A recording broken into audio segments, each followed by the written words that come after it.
Okay, so I am Shea, and this is my 2D top-down demo game, and I'm going to show you the battle mechanic, how that works, and my level design and stuff, along with the audio and dialogue that I used.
So for the battle mechanic, I'll show you the script here.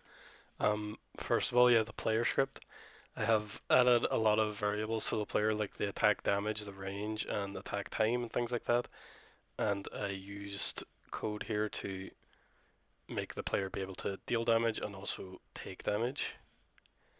Um, yeah, here's the attack one, and there's things like the range and of course the movements in here. This is the one script for the player. Um, I do think in the future I would separate the scripts a bit more, like have a script for attacking and a script for movement. But in this, I opted to have them all together in one script, just for simplicity's sake and being able to see it all right there as I was doing it, all on the one page. Um, so yeah, the player is able to attack the skeleton there by pressing space, which does a spin attack. And this enemy script that I have here lets it be able to take damage and die. And when it dies, it plays a different animation and things like that. Um, I also disable the box collider on it because I noticed that once I killed the skeleton and it was lying dead, that it was still damaging me, so I had to actually turn off that collider, which I ended up adding. And of course, the enemy can't damage the player just by an on-trigger stay here. So basically, if the character is on the skeleton or near the skeleton, and the skeleton is able to do its like attack animation, that will damage the player and their health will go down. The enemy also has a lot of idle animations, movement animations, things like that. I also added another layer of complexity with the audio and dialogue.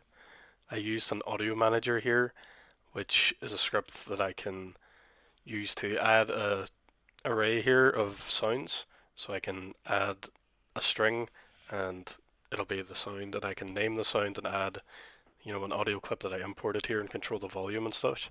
And with a line of code in any script, I can access this audio manager and spawn an audio source on that object and then disable it when the sound is done, and I'm happy with it. Um, yeah, I added that, and let's see, in here, oh sorry, what am I doing? On the audio manager, I have things like this pumpkin cackle that'll play as you walk over this pumpkin here. Um, yeah, I have all these trigger objects that have my audio trigger on them and the dialogue trigger. Now, I have these in separate things because I don't want every dialogue trigger to also have to trigger an audio. So I decided to separate these and have them as two separate things. Um, so yeah, this is the audio manager script here.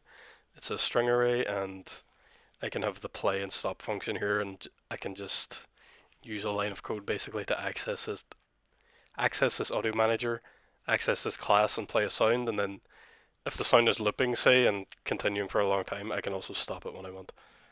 And this is the script here that lets me use that audio manager and, have this class for it. I also have this trigger here for the audio. This is detecting the player tag, and then if the player tag is detected on this trigger enter, then it'll play the sound. And I can just put that audio trigger script onto any object, like right here, in this pumpkin, which is a scarecrow. Or no, sorry, it's this big pumpkin right here.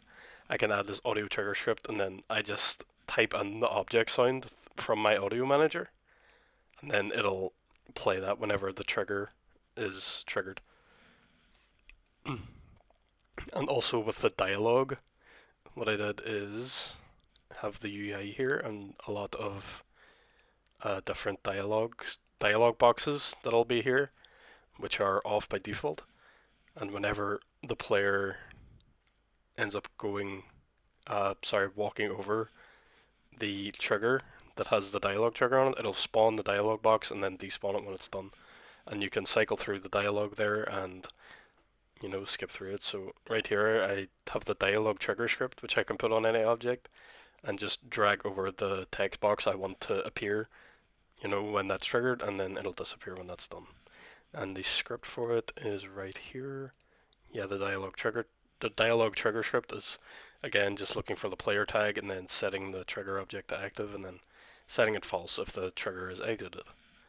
And this is the dialogue script that lets me add the lines to the dialog box and stuff. I use this to control the controls for skipping to the line and the text speed and all that.